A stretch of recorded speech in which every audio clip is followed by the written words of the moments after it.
Yeah. So it's funny when we're talking about the whole splashdown thing. Like I feel like there's probably room for them to iterate on the Crew Dragon to make it more of a. I mean, because shoot, what's the other one? Boeing The Starliner. Yeah. Like they're gonna land on land. Right.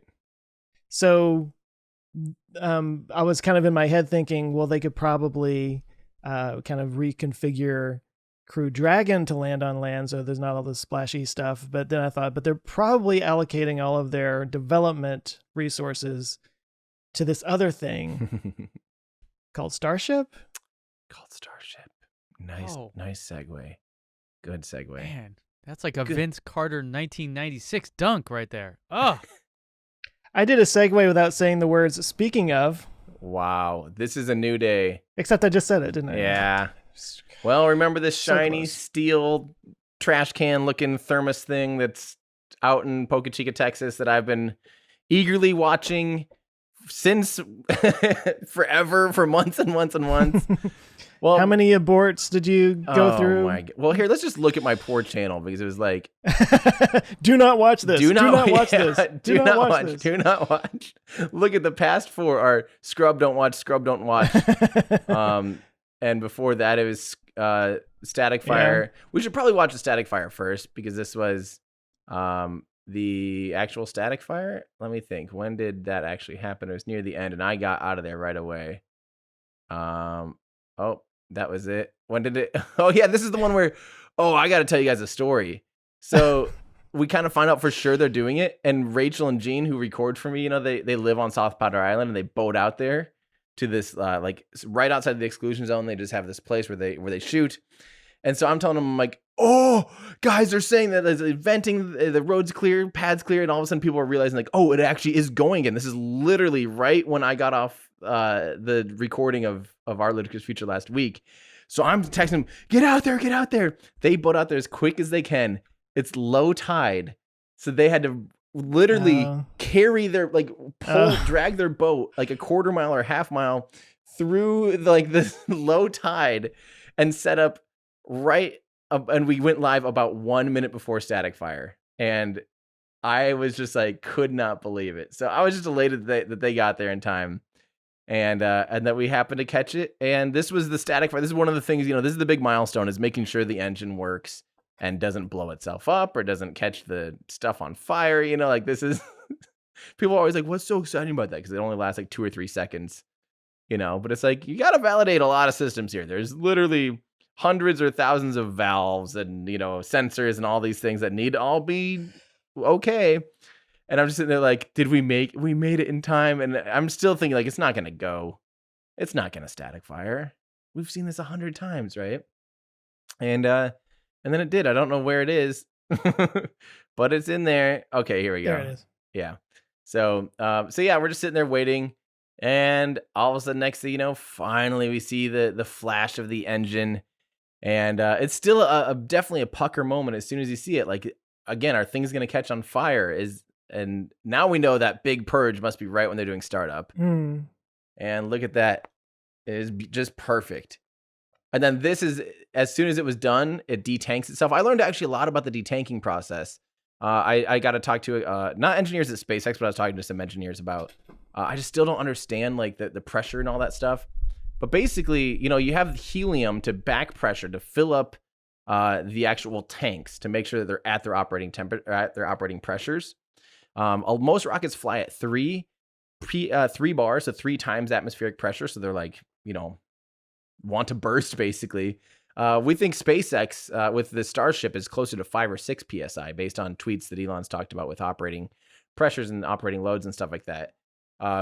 And so that's what the first thing they do as soon as like something happens, as soon as they're done static firing, or if they're not going to fire and they have to scrub, they detank or they immediately depressurize down to it. Because it is, the vehicle's under a lot of stress like that. So that's the first thing they do is to safe it. They get rid of all that excess pressure. So that's just helium you're basically seeing vented immediately. And then once it's safe, then they start to recirculate the liquid oxygen and the liquid methane in this case back into the tanks. So that stuff doesn't really get lost, but it takes a while because it warms up in that process and it takes a long time to reset because they do have to chill it down. But needless to say, it finally static fired last Thursday, right when we got done with the show. And then this happened on Monday. Was it Monday or Tuesday? Tuesday. Boom. They went for the hop finally. They went for the hop. And how awesome is that? I mean, it looks so controlled. It looks so controlled. It just looks so abstract. Yeah. Like it's not a rocket. It's just this steel thing, and it's got this one tiny little. I mean, compared to the rest of it, plume coming out of it. Right. And it just goes up and comes down. There's the legs. It looks so bizarre. It really does. Mm-hmm. It's like unnatural. It's not supposed to be doing this. Right. It's the same thing when I saw Starhopper fly. You know, you could kind of see Starhopper there still in the foreground. When I saw that fly, this is in slow-mo now because we do shoot these in 4K, 120 frames a second. But so when I saw Starhopper fly, my brain literally, with my eyes, I couldn't quite comprehend it. What's happening? Well, especially when you drive up to these things and see them, when you stand next to them, they're huge, like really, really big. They're not small, you know? So your brain comprehends the size and the scale. And then when you see it flying, literally, I had this like moment of like, I just can't, I can't fathom like what is going on. And it did, by the way, obliterate the launch pad a little bit, parts of the launch pad. So there'll definitely be some refurbishment. So I was wondering about that because it is sort of off center. And it kind of had to slide a little bit when it first took off. Like, I'm guessing that's why it kind of like went right over the top of the side of the launch pad or the launch mount. Exactly. I think that's what most speculations are, is that, you know, it does that slide. And the reason it does the slide is, like you said, the engine's offset. The engine's off center, off axis. So therefore, in order to fly straight, it has to angle itself. And at first, before it angles, it's going to induce some horizontal translation. And it did, and no big deal. And they accounted for it. The other thing I wanted to point out was, notice the little cold gas thrusters firing there. So I'm pretty sure they only had 2 cold gas thrusters on this entire thing on each side to control roll. Literally think of like, I did that video a while ago with Amy Shearer Title for that Facebook Watch show where we made hovercrafts with they're little hovercrafts, and then we use fire extinguishers, right? And those were our thrusters. And you can, with 2 of them, you know, one on each side, you can either turn left or right, or fire both of them. That can help you push forward. But that's literally the control they had for roll, was just 2 facing the same direction. Fire one, it rolls you left. Fire one, it rolls you right. And that's it. And otherwise, the engine gimbal's the main way you actually control it. But if as far as roll control, that's it. 2 thrusters. That's all you need. Better to keep it simple. Yeah, exactly. Just the whole concept of, I guess, flight and space flight being kind of obviously separate, but like in my head, I'm always thinking an airplane. Like you need wings to fly, right? Now a rocket can go straight up and that's it. Like in my head, like, oh yeah, it can just blast off, but it can't like fly. And here it is flying. Like that's the dissonance going on in my head right now. Is like, what is happening? Like it looks so perfectly controlled. They really did the team that tunes all this stuff and developed the flight algorithms and everything really got this thing to be buttery smooth. But now I did want to say, although it looked like it was about perfect, you know what? It may not have been so perfect, because once we saw SpaceX's that's how about that for some clickbait? Did the COPV fly off again, like on Starhopper? It went much better than Starhopper, but it still wasn't perfect. Let me show you guys. So this is SpaceX's view. Hang on. I'll let. So we're watching the launch here. I'm not sure if people can hear that. Okay. Ooh. From there, you can really, really see the launch pad just getting. The launch pad did not have a good day. No. And I see all these memes. You thought you got a lot of sun. I see all the memes of like reusable rockets, you know, like people up in the air, and then, or like it's ULA, like reusable launch pads, expendable rockets, and then like SpaceX, like reusable rockets, expendable launch pads. But notice this. So then we get the shot from. There's a fire in the engine, right? I saw this. Yes.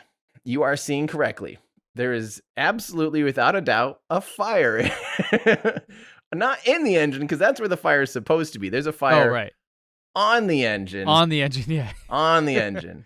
And that's not supposed to be there. And it's not necessarily supposed to be there. Now, don't forget, I mean, Okay. There could be residual things. There could be literally like lubricants. There can be like hydraulics. In this case, they're using RP1 as a hydraulic for the thrust vector control. Or at least they were. Maybe now they're getting into using methane for the hydraulic control. I don't remember where they're at right now with this. There could be all sorts of cleaning solutions and things that are on the outside of the engine that are now just on fire because of the conditions, Yeah. But at the same time, it obviously wasn't bad enough. The engine, you can tell by its plume, is just maintaining perfect composure, so that it didn't affect the engine. And by this time, it looks like either the exposure is so bright you don't even see the flame, or it ended up going out just fine, But regardless, the vehicle was perfect. It landed absolutely perfectly. But some speculation here. There's some people saying, that it again, yeah, like cleaning or something external to the engine. Other people just saying, those are really high pressure lines. It takes just a tiny, tiny leak of that to have an external fire, and it doesn't mean it's catastrophic, right? Like you can have just tiny little leaks. You wouldn't want that, for all of your engines all the time, but it's we'll say that Not it's the end of the normal. world. Like this is the definition of normal. Like like it probably happens, but it's not necessarily supposed to happen, but it's not catastrophic.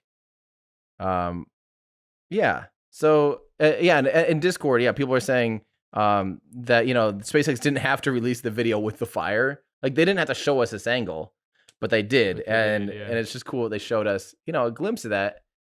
But still, like it, yeah.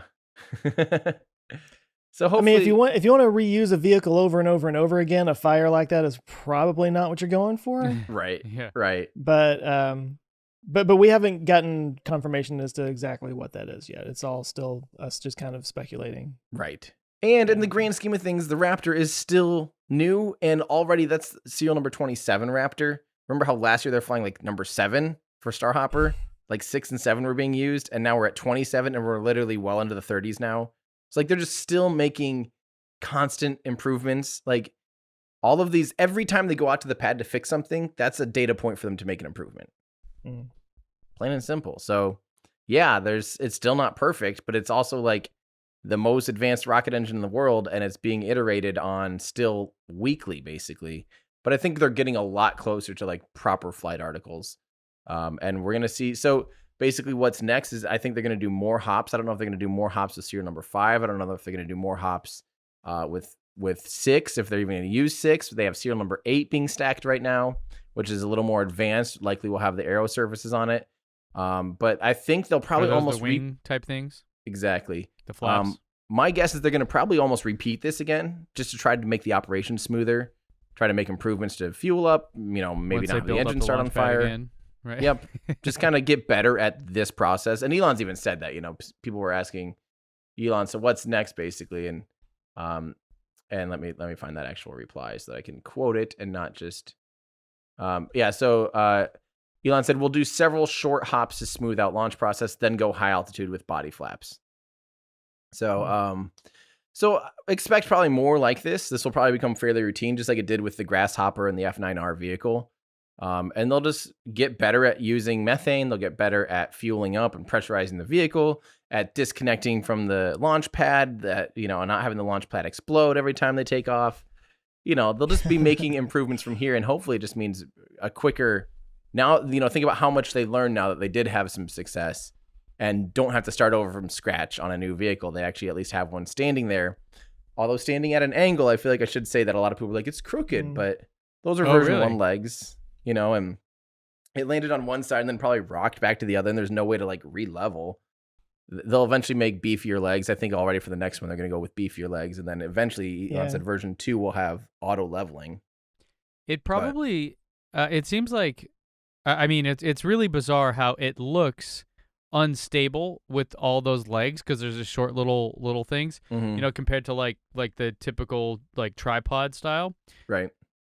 But just thinking about it, your margin for error has to be a lot higher when you have 27 legs or however many versus 3 big ones. Right. Right? Like, I imagine 1 or 2 of those could not work entirely right, and it would probably be in a better situation than like one of the Right. legs not working on a Falcon 9 and yep, that's it. Bye-bye. Yep. Yeah. You know? Yeah, that's true. When you have 6 like that, you have some redundancy. You have a leg out capability, you know. You could have one literally not even fold down, probably. Right. And probably still land and be okay. You know, if you had more, 8, 10. Yeah. How you many are definitely there? could have. There's only 6? 6, yeah. Ah, man, it looked like there were more. Maybe I was thinking of the render like someone did a while ago. Yeah, so it's cool stuff, though. I mean, yeah. Joe, what are your thoughts? Because you've been paying really close attention to this, and you even had a video come out on your TMI channel about the hop that I want to go see. But so there was something I was going to bring up here, and I saw it this morning. So yeah, the TMI that I did, what was it, yesterday? I put it out yesterday. Was basically just kind of reiterating what I had said the previous week here about how I feel like Starship and the development process of Starship being so open and public, and there being such a like media ecosystem around it is so cool and inspiring, and it's bringing people into the aerospace industry that maybe never were interested in it before. That's what the TMI video is all about. And in fact, right here in Discord, be messing with you, Brett Messenger, said space. He was talking about the fire and the engine that we were just looking at, and he said they didn't have to release this video. That's why I like them. They show us so much more than anyone else. So that was like a big part of what I was saying in my TMI. So I wake up this morning to a tweet that somebody had sent me. Let me pull it up here. Where can you see it? So it says, ironic that just yesterday I posted a video praising SpaceX for the development of Starship, blah blah blah blah. And it's referring to this picture that was posted of them putting up a wall around the launch complex. Right. Do you know anything about this? Yeah. Are they trying to get some more privacy, or is it more of like a fire break kind of thing? I think it's more of a safety thing than anything, because I mean, privacy, sure. Obviously, like, they probably don't want everyone looking at absolutely everything they're doing every second of the day. They could have some ITAR violations. You know, there could be things that could lead to big legal trouble doing it completely out in the open. And frankly, yeah, I don't think they intend to have every second of everything published publicly. It's just been the way it has been. So yeah, but that's what's kind of blown me away is I don't know how cool they actually are with it, but they've allowed it so far. I mean, they don't have to let your guys go out there and shoot those things. They could probably, I mean, I know it's public land and everything, but you know, they could flex if they wanted to, but they've allowed it to happen. And like I was saying in the TMI, it's like, who is it that I'm watching? Usually it's the NASA space flight guys. I mean, it's just like a 24/7 video rolling out there, and like, a piece of equipment will come out and it'll have some writing on it, and everybody will like speculate on what exactly that writing means and everything. Yep.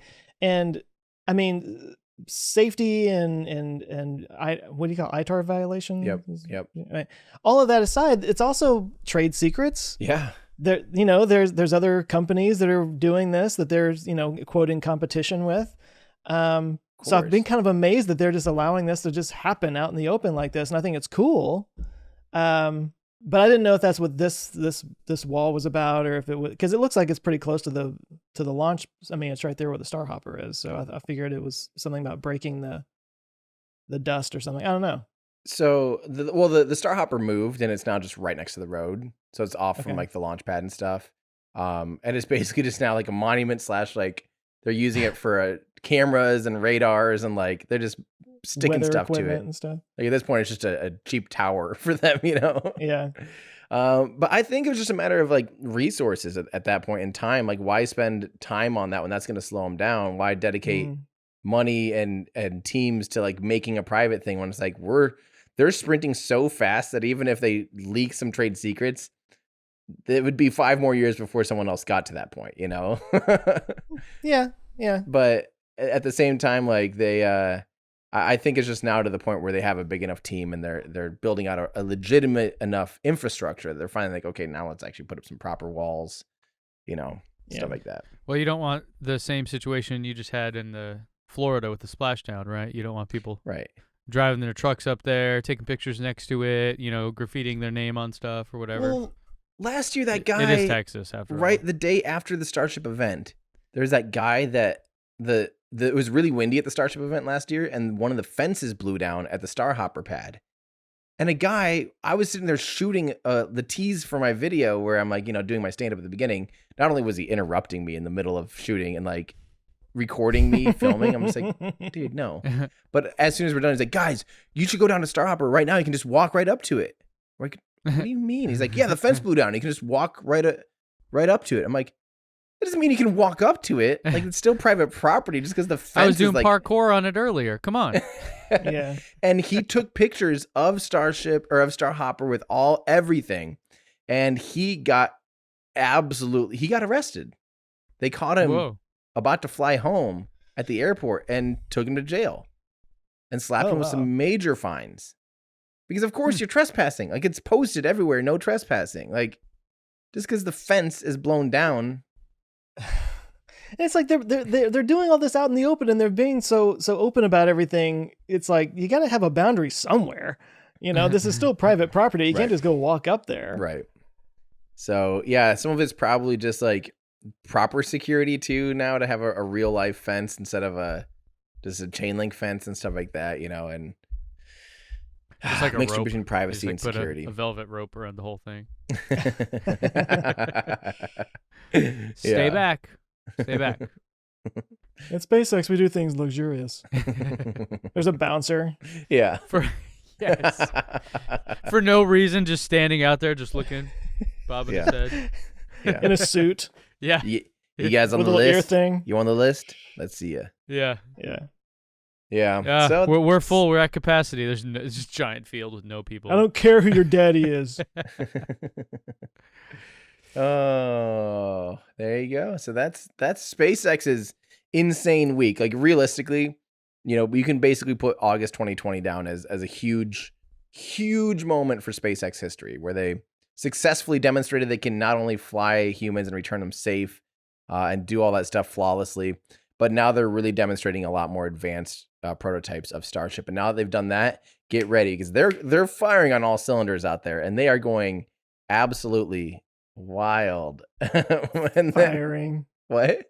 Firing. Firing on all Raptors.